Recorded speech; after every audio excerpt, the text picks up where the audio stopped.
What's up?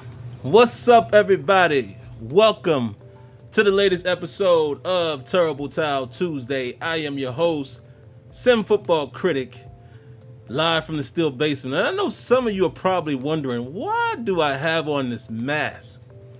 I will tell you guys in just a moment. I won't keep it on forever, but I will definitely tell you guys in a moment why I have this mask on. As you can see, it's a Steeler mask.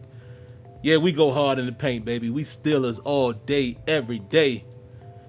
But I'll tell you in just a moment why I have it on. But welcome to the latest episode. Like I said, we got a few things to talk about here tonight. And yeah, like I said, I will get to the whole mask situation here in just a moment. Let's go ahead and kick off our normal routine. I'm going to try to be quick. I think I have a better way to bring film to you guys. I've identified a few plays, and then other plays I'll pick on the fly. I'll pretty much look at the touchdowns. But there's a couple plays that I wanted to look at, man, and it started early in the game. So we'll take a look at those. But first, we'll talk about a few other things before we get started. And that entire time, I will keep this mask on the entire time. But let's get to it. Let's say hello to a few special people, man. The early viewers: Kegel's Bagel, Michael Garman, Mr. Fleetwood, James Ramsey, Rajon 39, Jason Winningham, Laquan Lighty, Ali Howard, Y Diggy, Jared Devil, Jordan Mid, Reggie Carter. Hello, Miss Lanisha. How you doing this evening? Darius Deal, Tony Carlson, Summon 80. Sun Moon 80. How am I pronouncing that? Sun Moon 80. Lance's Shield. And who else we got in here? Debbie. Hello, Miss Debbie. How you doing? It has been a minute. But we always know you here in spirit with us, Debbie, when you can't make it. So I'm especially happy to see you tonight. Tyler DePoy, my good brother Kenyon in the building. Who else we got in here, man? Solarverse, PCLBC. And that's it. That's it for now. And like I said, guys, I'll get to the mask here in just a moment. What am I looking for? My phone. Always need to keep my phone handy. Give me just a second, guys. Let me make sure I sent the link to everybody who needs it. And we'll get at it. So, do y'all want me to start with the elephant in the room first? Y'all want me to start with the elephant? All right. Well, let's hold off on the elephant for just a moment. Let's talk about a couple of other things really quick, and then I'll get into the elephant in the room. So let me take a look at my notations here, man. I got a couple things that I wanted to discuss really quick, and this mask is rather hot when you're in the house. Let's talk about the injury report, man. Derek Watt, we all know now, is classified as out. In case you don't know that, Mike Tomlin did mention that in his press conference that went on at 6 p.m. Eastern time, and the fact that it happened at 6 o'clock is going to get to what I'm, going to talk about here in a moment, and the reason why I have this mask on. Marcus Allen didn't know about this, and I'm not even going to attempt to remember the fasciitis, I think they call it. I don't know. I might be saying that wrong, but Marcus Allen is dealing with something. Tomlin did say that he has a better chance than Watt, but he's dealing with something and he may not play. Now, that is interesting. That is interesting because of the mere fact, guys, we have to think about UG3. Okay, Ulysses Gilbert should be able to get a helmet if Marcus Allen is unable to go. And I'm a little upset by Marcus Allen not being able to go because you guys heard what I said in the post-game show. Yes, he hasn't seen the field, but on special teams, he's showing up. And, he's made 2 tackles in that game. He may have even made a few more that I didn't count, but I know for sure he made 2 special team tackles, so he has been a go-to guy in that regard, as well as a Derek Watt. So it does give me a little bit of concern, man, if, a couple primary guys so far this year on special teams are not going to be on the field. That is definitely a reason to be concerned. But like I said, I want to see what UG3 can bring to the table. I don't understand why he has not yet been active. Very interesting, but we shall see. And then, of course, Deontay Johnson is in the concussion protocol. We know how that goes. A lot of times guys are cleared in the same week. Not always, but, you think back to a couple years ago when Antonio Brown had to miss the playoff game or whatever game that was, because of his concussion. It was more than a week. So Deontay Johnson is saying he's fine, but of course the player is always going to say they're fine. So we'll keep an eye on that because, again, that's another key component to our offense and the return game. Even though Ray McCloud has shown up, it's still a loss. If Deontay Johnson isn't able to go, I want all of our weapons on the field. One other thing I wanted to mention really quick, man, as you guys see me looking over here at the computer, I'm reading my notations.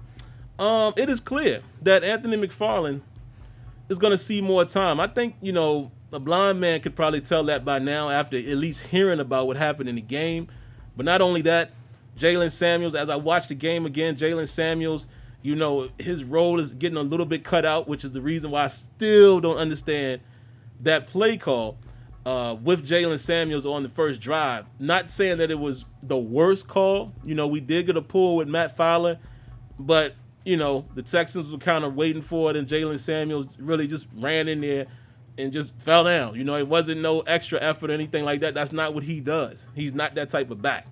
So I don't get why you do that in that situation. But it is what it is. For the most part, Fietner and Canada, if he contributed, had a pretty good game as far as play calls.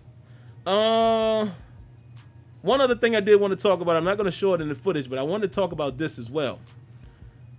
Deontay Johnson fair catching on the 4-yard line. We didn't really talk about that on the post game. There was a lot of things that I didn't talk about, man, because again, it's raw. It's right after the game, and you don't remember every single thing. You kind of notate the important things. And I might have mentioned this, and if I did mention it after the game, I forgot already. But I don't know if I spent enough time talking about that. Listen, man, Deontay Johnson. Kenyon has said this much, and he texted me and Tony and said this as well last week. He has some, lack of concentration moments, man. He has to get that underway, get that under control, rather. He has to get that under control because when the guy is out there, he is beyond dynamic. Looking at what he can do, dynamic is not even a word. This dude is exactly what we saw him do in college when most of us were made aware of him. I didn't know him at all until we drafted him. But after I watched the film, I came on here and said that, Kenyon said that, others said that, people in the chat said that after watching him. And he's been as advertised in the kick return game, the punt return game, as well as after the catch, as well as route running. He's been as advertised. Also, which is, I got to give credit to Dave Bryan at Steelers Depot. He pointed out way, before we ever seen him play a down. He has some concentration issues. He has some ball security issues, and unfortunately, we've seen that as well. So I'm not getting down on Deontay Johnson, not beating him up or anything. It's still early. He's still young. Let's just hope we can, minimize those things and continue to build on the things that he does well. I'm going to tell you guys, this thing is hard to talk in, but I'm about to take it off. But I don't want to take it off until I get to the next point. So we might as well go ahead and do that. Elephant in the room, folks. Will the Pittsburgh Steelers actually play a game come Sunday? A lot of news transpired. A lot of information came out today. And at this point, Steelers have been told to prepare as if the game is going to continue as scheduled. 1 p.m. on Sunday in Nashville. For those of you that don't know, the Minnesota Vikings as well as the Tennessee Titans have both suspended in-person activities until Saturday because of positive tests. Well, not so much with the Vikings. At least the last I heard, the Vikings didn't show any positive tests. I don't know if that's changed. But the Titans, 8 people total, have tested positive for COVID-19 since the game. 3 players, 5 people in the personnel. Of course, the Vikings played the Titans, so, they're going to have to take the proper precaution as well. Just like any of us, if you come in contact with someone, direct contact, then they're going to have you quarantine, et cetera, right? So the interesting thing about this, I just wanted to wear this mask, man, just to bring that awareness. I think most of you guys understand that, but, I'm going to do my part to at least say, look, whatever you feel about the virus, whether you feel like it's a real thing, it's a hoax, it's not as serious, whatever you feel, I would like to ask all of you guys, man, to make sure you're doing this when you go out. Okay, that ain't got nothing to do with what happened on the field. Obviously, you can't have a mask on the field. Maybe they could have did a shield situation. I don't know. But all in all, I just want to bring awareness to the fact that this is really happening, right? And we could lose our football season potentially, right? Now, some people would say, oh, it doesn't seem to be that bad yet. Yeah, you're right. But let's remember back to how basketball got halted. One case started it all.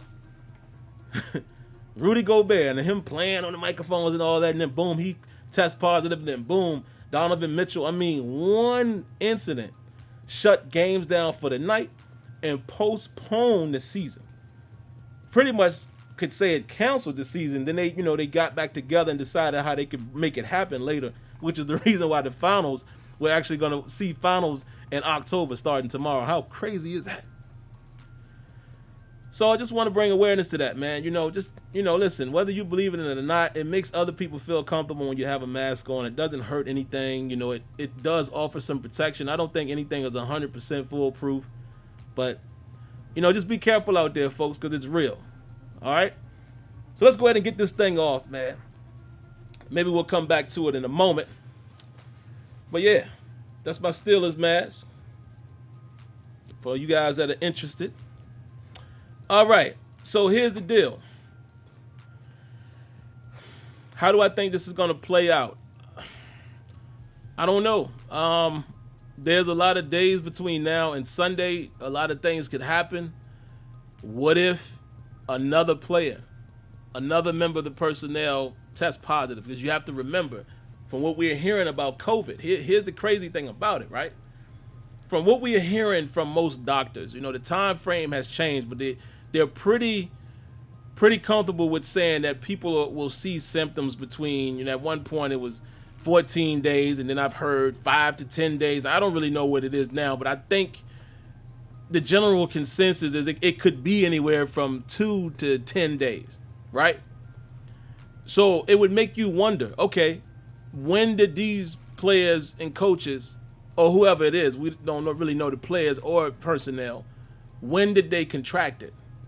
Right? That's number one. Number two, you may have already had it on Sunday. How likely is it that all of you guys, well, no, I'm wrong, because remember, they had to test them. So you can assume that it happened prior to or, post the last test, because you would assume the last test was Sunday or what have you. You play the game. Most people are off. They come back on Tuesday. They get tested. But, we've also heard that it lays dormant in the first couple of days. So maybe you test negative today and test positive tomorrow. I say all that to say, who's to say that at the end of the week, there's more players and personnel that's positive for Tennessee? Game ain't happening. Okay? Who's to say that there's more, or there will be players or personnel from the Vikings that get it? Game ain't going to happen, because then not only will they say the Titans got, an infection or what have you, then they will say, oh, obviously they were able to spread it to one another on the field if the other team turns up with positive tests. So I don't know, and I got to be honest and real for a moment, guys. Y'all know how I do. At the end of the day, man, as much as I love football and all that, man, I kind of figured that 2020 was going to be wild anyway, and whatever happens, happens. I'm not going to be the selfish fan and, no, they better play it. I ain't doing that. I'm not doing that. It's about people's health, right? Because you have to consider people have family, just like I have family. I have a young son. I have a wife. It ain't about me just going out there playing, contracted, then I bring it back to my 7-year-old son. You see what I'm saying? So we can't be selfish in that regard as fans. But I don't know what's going to happen. Let's do like the NFL has said. Let's proceed as if the game is going to happen here on the show tonight. And we'll talk a little bit about the Titans. And there you have it. All right, so that's just my 2 cents. What happened? Somebody said, sorry to hear that, Kenyon, man. Let me see what my brother Kenyon said, man. Kenyon says something. Let me see.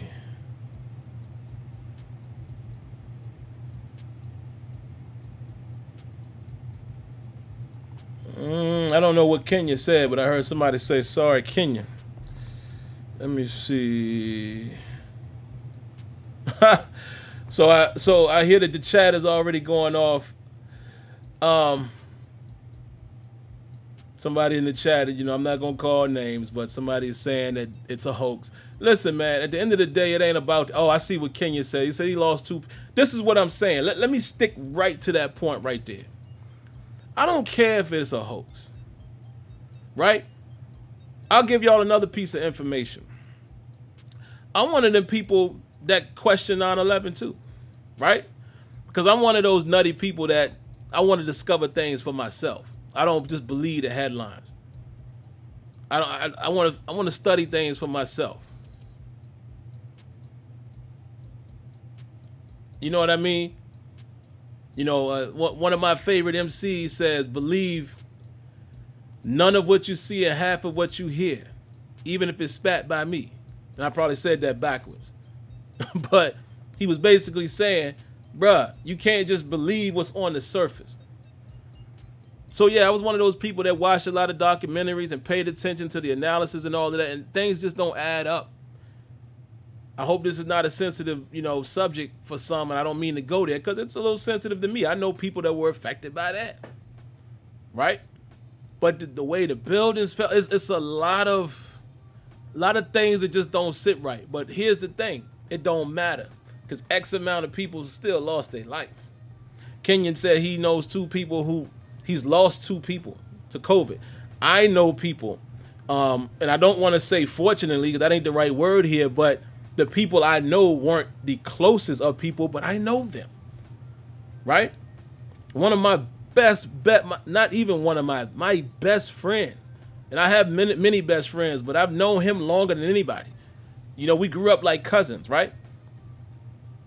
His father and his wife, his father and his father's wife, both lost to COVID. Now, the thing is, my cousin, I call him my cousin, but my best friend wasn't that close with his dad, unfortunately, because his dad decided to, not be a part of his life for whatever reason. But still, you see what I'm saying? So the point is, whether you believe it's a hoax or not, let's not do that in the chat. Let's not do that here. The reality of it is, our world has changed for the time being. It doesn't matter what a hoax is or what a hoax isn't. When you know people who have died, there you go. I don't care if it is a hoax. The fact that these people lost their lives is what really matters. So my whole point in saying that, man, is it don't matter. You know what I'm saying? It just don't matter. At the end of the day, we might have an NFL game canceled or postponed due to the this COVID-19 situation. But anyway, man, let's get into it. Let's take a look at some film, shall we? Wish I had a drum roll to throw at y'all. Gonna remind y'all to do that really quick before we get into the film. Subscribe, cut on your notification, hit that thumbs up, man. Hit that thumbs up. All right, let's go. Let's get to it. All right. Here it is, guys. First thing we're going to look at. First play defensively. Very first play. And like I said, guys, it's not as big. I'm trying to get it, relatively decent size for you guys, man. But we're trying to, y'all know the reason why I don't want to show it across the screen. But very first play, let's take a look at this. This is interesting because I called for more of this in the game and we didn't see it. But as I watched the film, there were times where we called it, and there's also times when you don't want to call man because you can be exploited. I mean, there's no perfect defense. Execution is really the key, whether it's zone or man. But as you see here, this would pretty much look like, to the naked eye, man coverage with two safeties deep. Let's run the play. I'm going to show you what happens. All right, boom. Slow it down, and you're going to end up getting a cover one, right? You're going to see right here, Terrell Edmonds comes down. He's going to take the back out of the backfield. Excuse me, guys. Let me get a sip of water here. You're going to see Edmonds take the back out of the backfield. Who is that right there? Is that Bush? Yeah, Devin Bush takes the tight end. Vince Williams is going to blitz. Now, let me go back and show you guys something really quick. Remember what I was saying? I want to get away from this situation right here. No disrespect. I love Vinny for what he is and what he does. I don't want to see Vince Williams in the nickel. That's just me personally. Only because in instances of a pass and we don't blitz, I would rather have somebody else in coverage when we run nickel. Now, when we run dime, that's different. We already know what happens when dime is there, Sutton comes in, we have 6 DBs. But in this situation, generally you would like to have a good, fast, run, stopping linebacker to help save the day. Maybe 2 if you got those type of athletes. But a lot of times some teams bring a guy in here, perhaps a safety or somebody like that, a tweener, that's a little more agile, right, in case there's a pass. I don't want to see Vince Williams in this situation. And we got caught in it. First play of the game, we go sub package, we go nickel, and there's Vince Williams. All right, let's let it run. But this was a great play here. Look at this. TJ Watt, bam, getting pressure early. And look, Edmonds on it. Edmonds is on it, right? Now this is relatively easy coverage from him, but he's on it because everybody's locked up. You get man on the outside. You get Minka playing in the middle. So that's your one deep safety. Hilton doing his job in here. You got your mismatch is probably right here, of course, with Devin Bush. He has to dump it down. So the running back, nothing doing. All right? Love it. We set the tone early with TJ Watt getting the pressure and getting a hit on the quarterback early. So let's go a little further down, man. I had another play captured here. This one right here. 3rd and 5. And this is when we're in the dime. I want you guys to pay attention to this play as well. It's great defense here. Look where we're running. Is that man coverage? Is that man coverage? Now, let me pause before I continue. Again, you cannot run man coverage on every play. You cannot run zone coverage on every play. You have to know when to mix and match. However, what you can do if you're going to have to call one, you can go with the one that has higher probability, right? The higher efficiency rate. Our team, I said ow. Let me get that accent out. Our team is more suited to play man coverage. How we're currently built and structured, right? We got a better chance at that. It seems like we're a little more successful, especially in, this certain down and distance or, when certain situations, situational football. We're better when we play man. And if you get beat, you get beat. You dust your pants off, give a salute to the guy who beat you, good job, and you keep it moving. I understand, however, why you don't run man all the time because of this guy. You got a mobile quarterback. You don't want everyone having their back turned if the pressure doesn't get there, because then there's escape lanes. Y'all already know how that goes. But look at how this played out, man. Once again, man situation. Edmonds is going to be playing whoever comes out of the backfield. So he's right here. Just in case the running back is going to leak out. Running back doesn't really leak out until later. So Edmonds really has nothing to do. But look at the coverage on the back end. Oop, my bad. I went forward. Look back here. Joe Hayden is going to push this inside. Here comes Hilton. No, excuse me. Here comes Sutton. Comes all the way across to get the tight end. But everybody's accounted for. But what it does create, look at the line here. You ain't got but so much time. Look at TJ Watt getting chipped. Boom. Quick throw. Plaster the receivers. Stick to them. Play tight man defense. And you off the field. 3 and out. I'll show it to you from this angle. And take a look at what they're doing here with TJ Watt to give this boy some help. As you can see, Devin Bush roaming there. And I love that, man. This reminds me of, when LeBeau was there and Troy walking around. You don't know what's happening, who's coming. Boom. Great defense here by Cam Sutton. Look at how he closes on that. Y'all see him back here? Look at his closing speed. Outstanding. He is the better cover corner. He's better than Mike Hilton. That's why he is that guy, right? All right, so let's move on, man. I have a couple more plays to show, and then we'll look at some of the touchdowns. First quarter, 7 minutes and 46 seconds. I have that highlighted for something. Let's see what it is. Here we go. Oh, yeah. I know exactly why I wanted to show this play. Now, some people want to pick on Steven Nelson. I'm not going to pick on him as much after watching this game again. Yes, he gave up some stuff. He even gave up a touchdown. But sometimes you got to take a look at the film and see what really happened. Let me slow this down when the play starts. All right. Right here. Look up top. He's playing the outside leverage, of course. You know, because this is a tight split. His alignment is tight. Playing him to the inside. He gets picked off. See that? See? And this, again, is what happens a lot of times when you run man. Boom. Tight end clears him and does a great job without running right at him. That gives him just enough space. Look, Deshaun Watson steps up. TJ Watt almost gets there.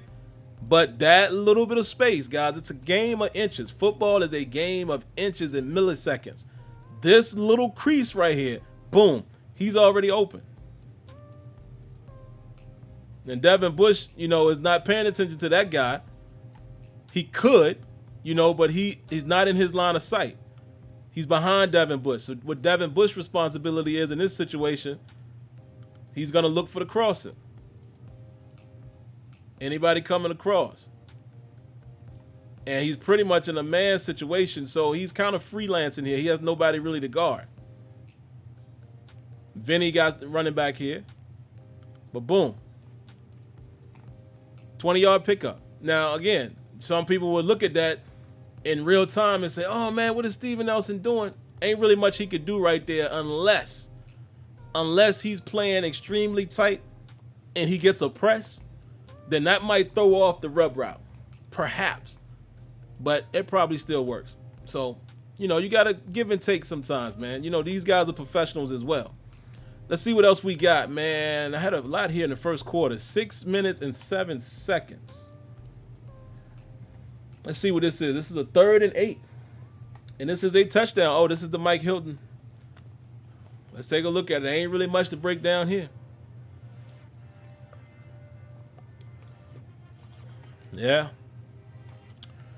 Yeah, that's just an old, nice veteran move right there. I have really not much to break down. I'm going to show it to you from this angle. And then we'll show it in slow motion so you can really see, you know, how Randall Cobb was able to use his, you know, footwork. Boom. He's out of there. And that's 6 of them things. Woo!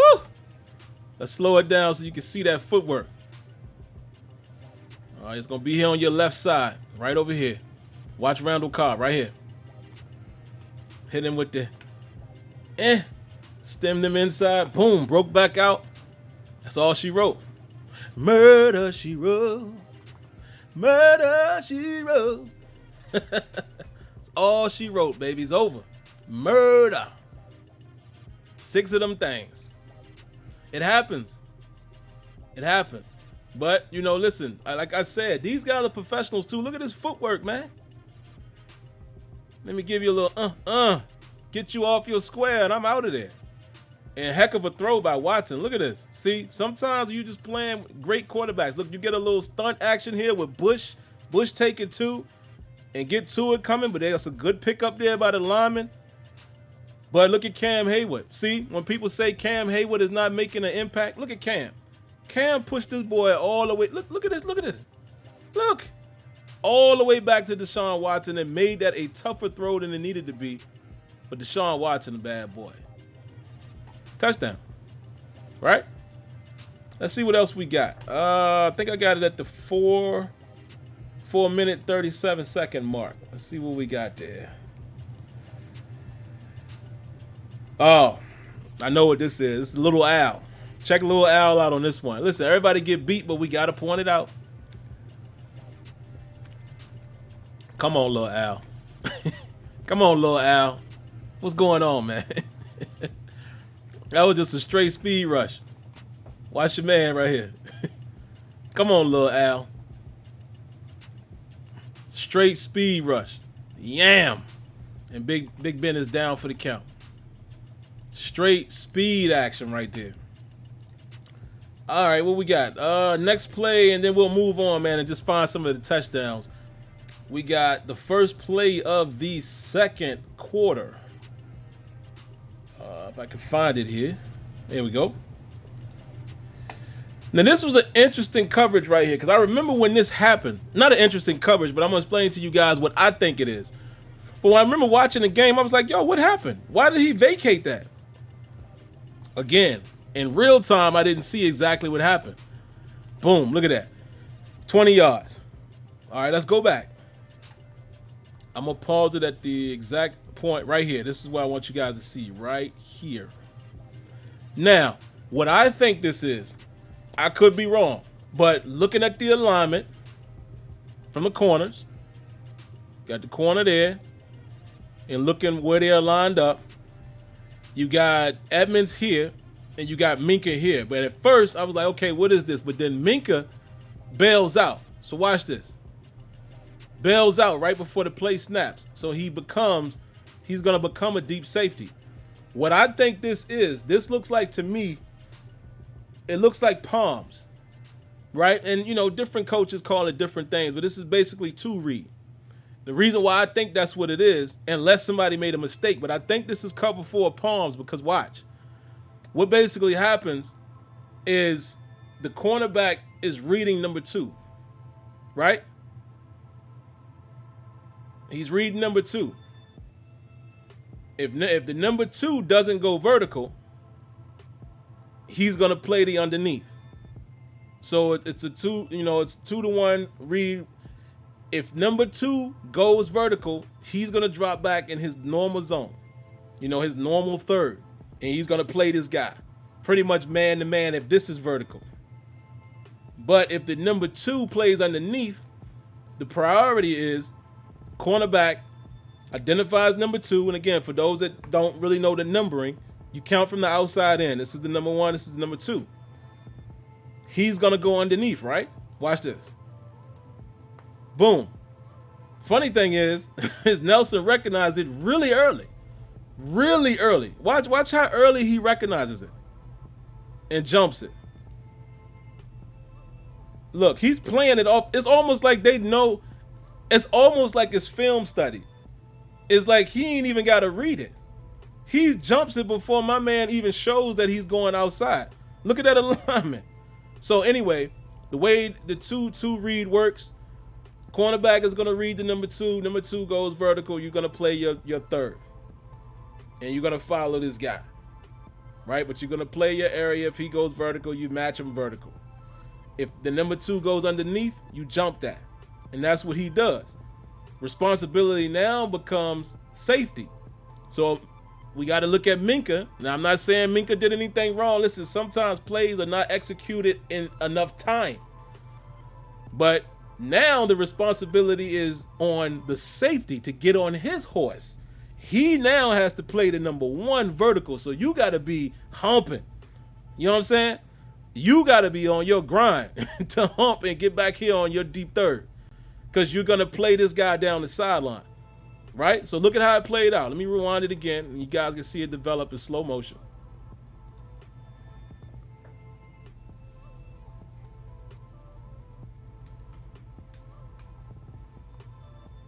Y'all see that?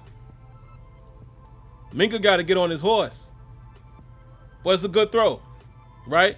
Deshaun Watson found the vacancy. He recognized it quick. And that's the thing. With Steven Nelson jumping it so soon, look, let me back it up one more time. Let me show you one more time. I'm going to pause it. As soon as he recognizes it. Bam. Watson already looking over here. He can see. So you guys can't see it because it's smaller, but Nelson is already running towards number 2. So a good quarterback, smart quarterback, going to be like, oh, I got him. There's no way in the world that this guy is going to get all the way over here, especially when he's turned back. He's running this way. Minka is turned to his left to run back. He's not already running this way. So he would have to even do a speed turn to get over here. Deshaun Watson is already reading that side. So as soon as he recognized Nelson is committing to the number 2, again, guys, perfect offense. You could call the right play at the right time. Did you watch the game last night? And did you see how Kansas City a lot of times was counteracting what the Ravens were doing? There is no perfect defense for a perfect, drawn up, executed play on the right coverage. Got yourself a smart quarterback here, recognizes that, oh, this is match. You know, this is 2 read right here. Boom. I got time to fit this ball in somewhere before this boy get over there. That's how it plays out. Take a look. I'm letting the ball go right now. Bam. No way Minka can get over there. You don't throw it too far, put it right in the hole. Put that thing right in the hole. And you got yourself 20 yards. So that's a combination, man, of great quarterbacking, right? Great recognition. Threw the ball in the right spot. Well executed, man. Well executed. Let me see. Let's get to another play. And again, man, I mean, people can complain about this all you want. It's the same thing I be saying when I be doing my Madden critiques. Ain't nobody faster than the football, bro. Football is the fastest object on the field. Point blank, period. So, great execution, man, by them boys. All right, so let's see. We don't need to see this touchdown. It was a 2-yard touchdown. There ain't really nothing happening there. Let's keep it moving. I'm gonna get to the scoring plays. Oops. We'll get to all of the scores. Ooh, let's take a look at Ebron. Let's give Ebron some love here. Why not? Let's give Ebron a little bit of love.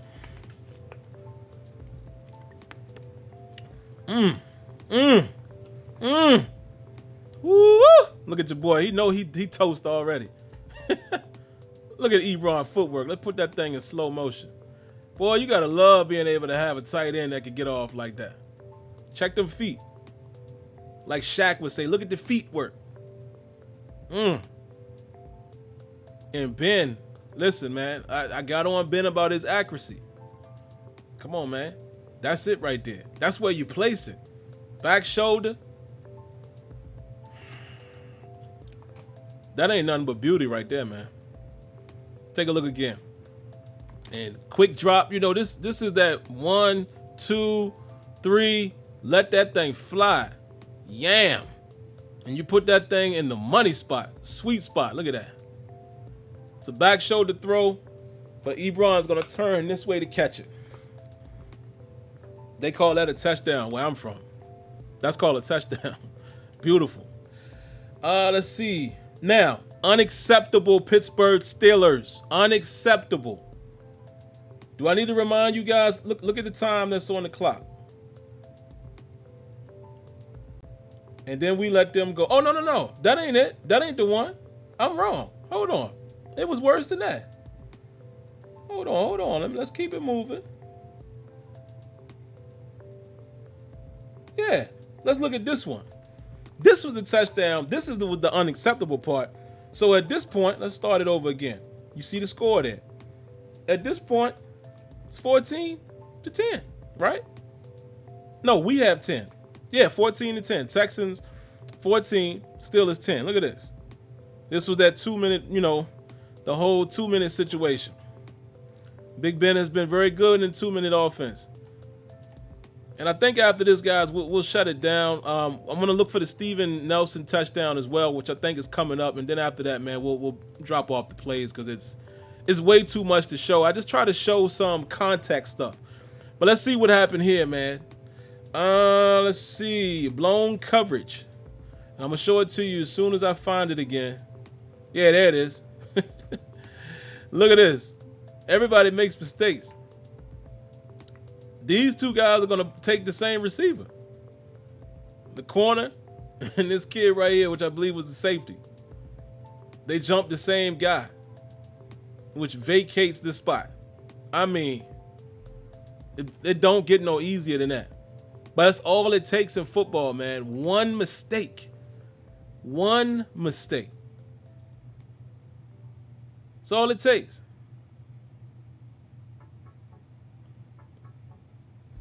Easy peasy. I mean, there ain't nobody, nobody within 15 yards or so of Juju. Don't get no easier than that. Now, here's where it gets unacceptable, guys. Look at that clock. 1 minute and 14 seconds left. Deshaun Watson goes to work. I'm going to just let these plays roll until we get to the touchdown. I'm going to just let all of these roll real quick till we get to the touchdown. Y'all see what we playing? Let me start that over. This is where I started looking at Butler.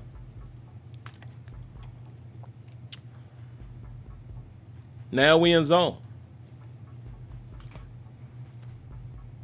Let's go to the next play. 47 seconds.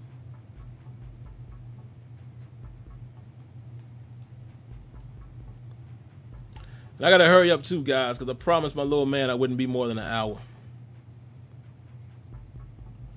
Now, I wanted to show this play. I marked this play down when this happened during the game. I remember talking to Leonard. Let's put this in slow motion. Sometimes, listen, you can't hold the zone for that long. Watch this. You can't hold it for that long, man. Pressure got to get there.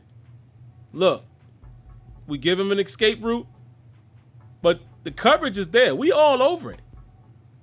Look at how much time Deshaun Watson has. He extends the play. That's what you have to worry about when you have a guy that can extend the play. Look at your boy right here. He uncovers, and he uncovers. You can't hold it that long. And then when that play happened, yes, I was upset, but I remember telling Leonard, I turned to Leonard and said, man, you can't hold coverage for that long in the NFL. It don't work that way. Excuse me. Here's another one. It don't work that long. It don't work that way, excuse me. It don't work that way in the NFL. You can't hold it for that long, man. All right, check this out. Have mercy. Y'all see that? Let's go back. We were Swiss cheese out there, man.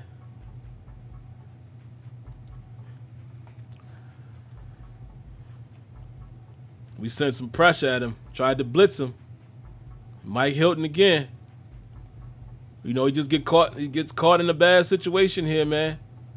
Because of his alignment. You giving up a lot of cushion here. You sit in the house. This is open. Look, ain't nobody here. And Minka gotta, you gotta commit to one of these guys. You gotta, a safety's job is to protect the deepest threat. Y'all see that? I want people to pay attention to this. Minka has to protect the deepest and the closest threat. So some people are gonna say, well, why don't he jump that? Because then you got this over the top. This puts the safety in an awkward position. And it puts the deep, we already beat. If they run anything inside, we already beat. Whether it's a quick throw, we beat because we sent everybody. Look, you're done. You're toast already. This already open. Deshaun Watson just got to buy enough time. This opened from the gate. Nobody is here to make this play. Minka can't come down that fast. He can't commit to this because this threat is coming. And the alignment from Hilton, having him so far off, you're giving up way too much. Me personally, I might make him play a little more to the inside. Even though it's still going to be one-on-one, I might make him play a little more to the inside because you're more vulnerable to inside than you are allowing him to turn and run to the outside. In case this guy runs like a slot fade or something. You're more vulnerable inside. That's just me. But anyway, let's go to the next play. Let's look at the touchdown. I know we wanted to get on Steven Nelson, man, but this was a heck of a throw by Deshaun Watson. Steven Nelson was actually in good position. Watch this. Deshaun gets this ball off so fast. Bam, 3-step drop. Didn't we just see that with Ben? Great throw. It happens. It happens, Stevie. I know I called you into the office and I called you Stevie, but I'm gonna take that back and I'm gonna give you your name back. It happens, Steven Nelson. Let's look at Nelson here, guys. He on it. That's good coverage. That's good coverage. Gets his hands on him, runs with him. Fuller's a little taller, and Deshaun Watson put that ball in the money spot. You know, he got out of phase a little bit. He couldn't get to the ball. Money spot. Look at it from this angle. Then we're going to wrap it up. I'm going to take a few phone calls. Guys, I need y'all to be quick, though. Please. In and out. I'm going to take a couple calls, and, you know, then we'll be out. Like I told you guys, usually, man, you know, the phone calls are not as many on this night because, you know, obviously we spend a lot of time doing this. All right, so there you have it, man. There you have it. All right, so let's see what we got, man. Do we got any calls? Whoa, what happened? Why y'all ain't tell me this was looking crazy back here? Y'all ain't right. Y'all ain't right. Y'all let me walk around with a bug in my nose. All right, we got a couple calls, man. We got two. Need you guys to be quick for me. In and out, please. So I can get back, talk a little bit about the Titans, and then I can be done. First up, area code 678. What you got for us? Hey, thanks for taking my call, Sim. Quick question for you and your colleagues. I believe that Dick LeBeau used to be at Tennessee, so will we be seeing 3-4 on Sunday if the game does proceed? And also, I know Tannehill, he's not really afraid of Steelers because he's had success in the past at Miami. And I just feel as though, you know what I'm saying, we got to have to come with it against this squad right here, you know, because of that right there. But I was curious, though, is Dick LeBeau's stamp still on that team? And then, you know, Mike Vrabel, the head coach as well, you know, he goes all the way back to when he used to play with us. Yeah. So that team should feel kind of comfortable playing us because I feel like they see our defense every day. Is that correct? Man, good question, man. Appreciate the call. I will be honest in saying I'm not going to be one of those people to try to act like I know. I'm going to be 100% honest and say I don't know, to be honest. I didn't pay attention to them close enough to know how much of LeBeau's stamp was on them even when he was there. You know, a little bit. Like when we played them, I think that November. I think it was like I talked about it here before when I was in Vegas that year. But I'll be honest, I don't know. I haven't really paid attention to their style of defense to know if LeBeau's imprint is on it. But it would be safe to say if he was there in the recent years and Vrabel was originally with the Steelers, you know, and them having somewhat of that connection, you can imagine there's a piece of LeBeau that still lives in that defense. Just a guess. Area code 803, what you got for us? Hey, good evening. What's up, man? I know the NFL, pretty good. I know the NFL will do everything to make sure that this is going to be handled as safely as possible. Oh, yeah. I know the NFL all to maintain continuity within the schedule as well. This is an old division rival, the old Houston Oilers days. Yeah. And a little bit of Titans. So I can't wait because this is a 5-star matchup. And I can't wait. This is what we used to call the old slobber knock. So this is going to be a great game if everything kicks off right. I hope once that back end of ours gets in sequence with the front seven and we can do a little bit more line stunt instead of blitzing, I think that would help us out in that middle section where we're a little soft at right now. Hope we clean that up. Well, I don't want to ramble too much. Everyone have a great night, great weekend, be safe. Appreciate that, 803. Always appreciate your insight. Yeah, man, that's that old, what was it, AFC Central. And it's funny because them and the Ravens probably have a deeper rivalry. You know, I only say that because they had some battles, boy. You think about Ray Lewis and Eddie George. Woo! But, yeah. We shall see, man. I meant to say this early. Let me be quick with it so we can take the last call. The NFL love that money, man. For the love of money. They're going to do whatever they can to make sure this thing kicks off. Now, if some circumstances pop up later in the week that they just can't, then it is what it is. But you better bet your bottom dollar that the NFL ain't trying to. Nah, money talks, man. And they already losing a little bit of money. Well, not a little bit, a good amount without having fans in the stadium. So I'm sure them TV spots and all of that is much more important to them in 2020 than any other year. We'll see.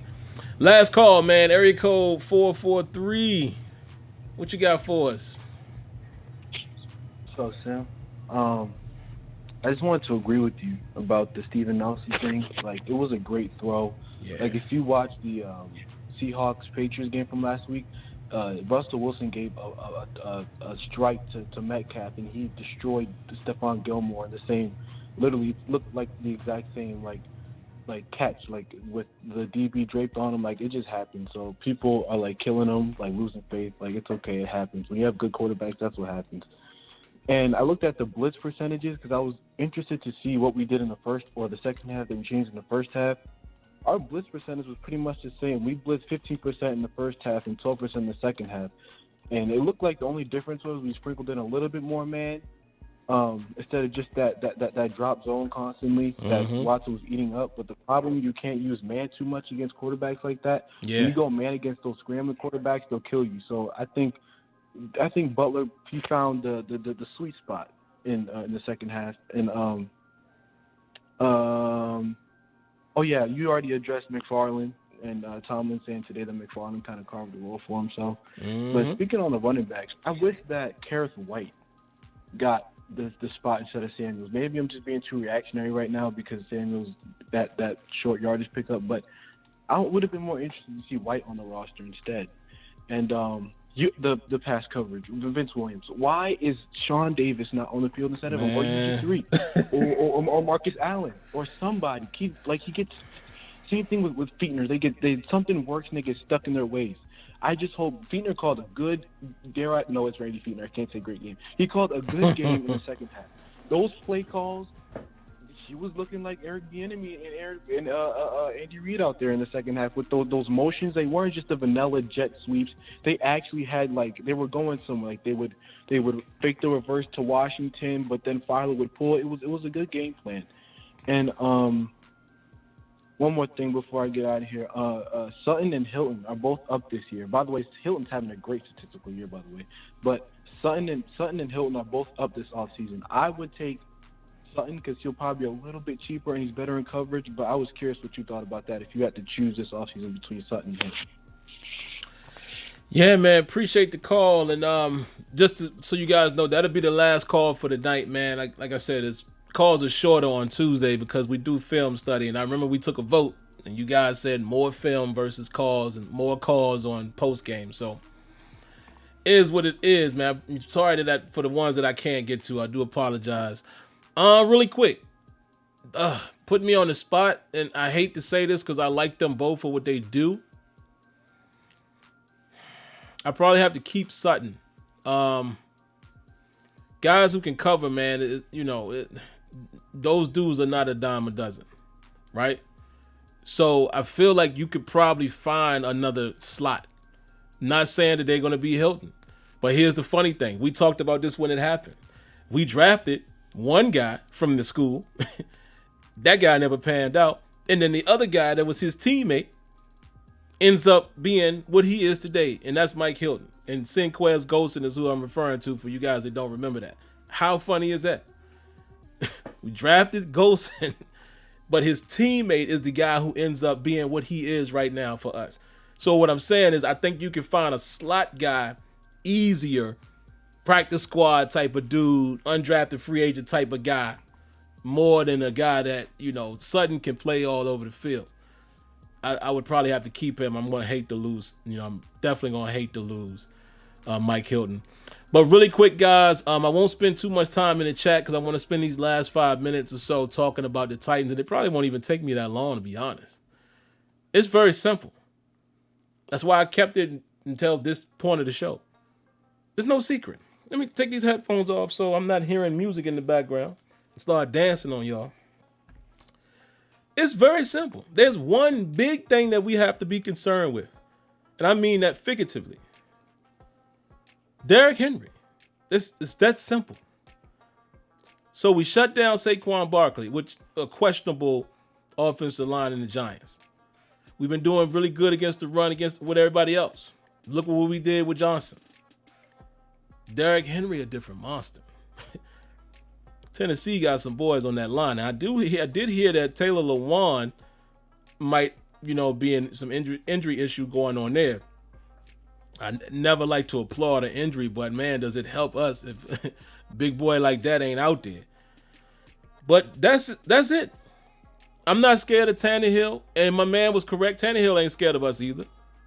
But I'm not afraid of him. Listen, he's not Deshaun Watson, okay? So I think we played a better quarterback this past week. So I'm not shivering or shaking in my boots over Ryan Tannehill. No disrespect to him. Ryan Tannehill can run on you as well. He's not a runner, but that boy will take off and run on you. He has a receiver background.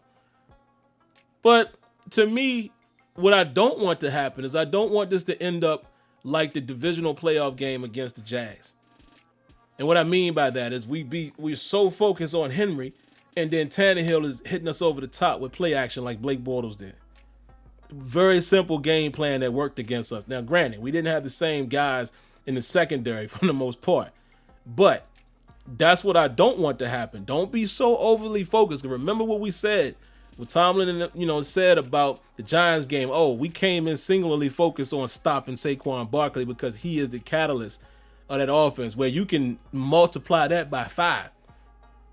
Because Derrick Henry is definitely the engine that makes that offense go. There's no mistake in that. They literally ran their way to the AFC Championship game last year. We better be ready. I'm curious to see how we're going to do it. I have no other words.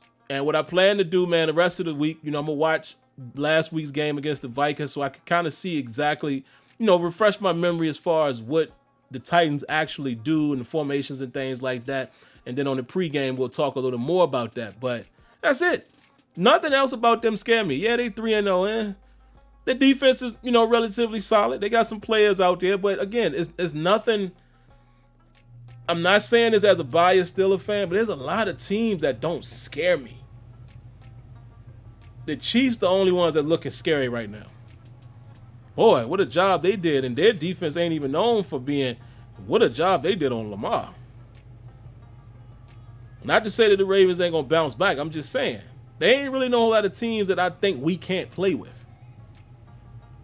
Titans don't scare me like that. But Derrick Henry getting loose and having a very solid run game, they could very well do to us what we like to do to people and possess the football. Got to stop the run. It's just that simple. Make them, if not any other team that we play this year, make them one-dimensional. Make them one-dimensional, period. And that's what we're going to have to do. But like I said, I'll have a little more on that, man, when I come back for the pregame show. Seems like I've been doing them on Saturday, so we'll say Saturday. And if I show up on Friday, I will. Oh, by the way, I think I might be going out of town Saturday, perhaps. So if that is the case, we'll try to make that thing happen on Friday. I'll have to check with the wife. But really quick, let's see. We got a donation here. So let me read it really quick before the applause goes off.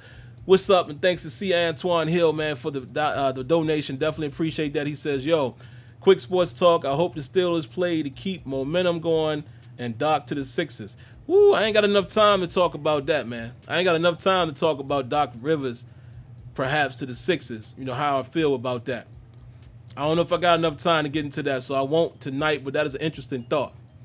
Last thing I will say, guys, there's not any pressing issues I need to get to as far as comments. Mad Max says Ravens 15-1. We'll see. Steeler Card says he's confident we'll stop Henry. We'll see. I'm not. I'm just saying. Slow down, Kenyon. He's supposed to be on Sixers. That's my squad, too. I'm always Sixers, baby. But y'all just don't hear that because, we talk about sports franchises. Steelers is bar none. So there you hear it. Go ahead, man. Come on, Jordan. Why you gotta do that? But all right, let me get out of here, man. That's my time, man. Appreciate you guys. And I saw one of you guys said I want to rush out of here and get to the debates. No, I won't even think about that. But yeah, I'm probably gonna check it out just for pure entertainment. Listen, if Trump if there's one thing I could say about him, pure entertainment, man. That man has said some of the funniest, craziest, wildest things out of his mouth as a United States president. It's hilarious. So yeah, I'm gonna check it out. I'm gonna see what they talking about. Listen, man, I like to keep myself abreast. You know what I mean? Let's get out of here. Appreciate you guys. Oh, really quick, man. Shout outs to Miss Odessa. Appreciate you. Donation. I appreciate you, man. Thank you for that. So again, guys, I'll remind you, since they have done it, if you would like to donate here on YouTube, there's a $sign in the bottom of the chat. Click on that. It will allow you to donate. If you prefer to do so outside of YouTube, some of you have definitely done that. You know who you are. Thank you. I have PayPal. I have Cash App. The addresses and information is in the description right at the top. Other than that, I hope everybody remains safe again. Hey, man. It's real out here. Hopefully we talking about a football game happening. That's all I'm going to say. All right? But y'all be safe. Be well. Be blessed. Enjoy the rest of your week.